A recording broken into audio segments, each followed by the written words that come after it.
اعوذ باللہ من الشیطان الرجیم بسم اللہ الرحمن الرحیم اللہم صلی علی سیدنا محمد وعلی آل سیدنا محمد وبارک وسلم۔ اچھا جی، قرآن مجید میں بہت زیادہ جگہوں پہ یہ بیان آتا ہے کہ لوگ بد دعا سے ڈراتے ہیں کہ بد دعا جو ہے نا، یہ اس کا کیا اثر ہوتا ہے۔ بد دعا لوگ دیتے آئے شروع سے، ایک دوسرے کو بد دعائیں لوگ دیتے ہیں، تو یہ بد دعا جو ہے نا، یہ کیا چیز ہے؟ اس کے بارے میں مختلف جو ہے نا وہ انبیاء کو بھی لوگوں نے، نبیوں کو دھمکی دی کہ ہم بد دعا کریں گے، آپ ہمارے بتوں کو برا نہ کہیں، یہ بت کسی کا کچھ نہیں بگاڑتے، تو یہ جو ہے نا ان کی آپ کو بد دعا لگ جائے گی۔ تو اللہ کے نبیوں کو اللہ نے فرمایا کہ آپ ان کو کہیں کہ یہ بد دعا کریں۔ یہ پرانے نبیوں کے بارے میں بھی قرآن مجید میں ذکر ہے، اور نبی آخر الزمان حضرت محمد صلی اللہ علیہ وآلہ وسلم، ان کے بارے میں بھی ذکر ہے۔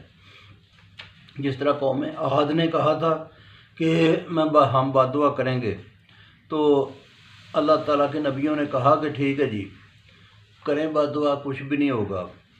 12واں سپارہ 14واں رکوع، 14واں سپارہ 5واں رکوع، ٹھیک ہے جی۔ اسی طرح سے نبی پاک صلی اللہ علیہ وآلہ وسلم کو کہتے تھے کہ یہ جو ہے نا، یہ آپ کو بد دعا لگ جائے گی بتوں کی، تو آپ نے فرمایا کہ تم لوگ جو ہے نا میرے حق میں بد دعا کرو، بد دعا نہیں لگتی۔ تو بات یہ ہے کہ جو انسان حق پہ ہوتا ہے اس کو بد دعا نہیں لگتی، وہ کسی کا برا نہیں سوچ رہا بلکہ ان کی بہتری کے لیے کوشش کر رہا ہے، تو اس کو بد دعا نہیں لگتی۔ بد دعا ان لوگوں کو لگتی ہے جو کہ کسی کے ساتھ زیادتی کریں، جو کہ کسی کا حق ماریں، ان کو بد دعا لگ جانا کوئی بڑی بات نہیں کہ ان کو بد دعا لگ سکتی ہے، کیونکہ کہتے ہیں مظلوم کی جو ہے اور مظلوم کی جو بد دعا ہے، اس کی اور اللہ کے درمیان میں کوئی پردہ نہیں۔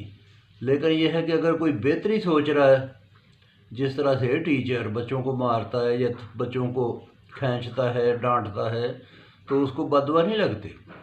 جس طرح سے مثال ہے ڈاکٹر ہے، وہ علاج کرتا ہے، دیتا تو وہ تکلیف ہے، سرجیکل ٹریٹمنٹ کرتا ہے، کسی کی کوئی کانٹ شانٹ کرتا ہے جسم میں، تو وہ کوئی کہے کہ اس کو میں بد دعا دوں گا، تو وہ بد دعا نہیں لگتی۔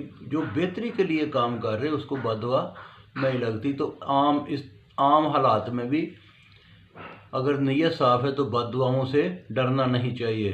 بہت شکریہ، باقی پھر سناؤں گا۔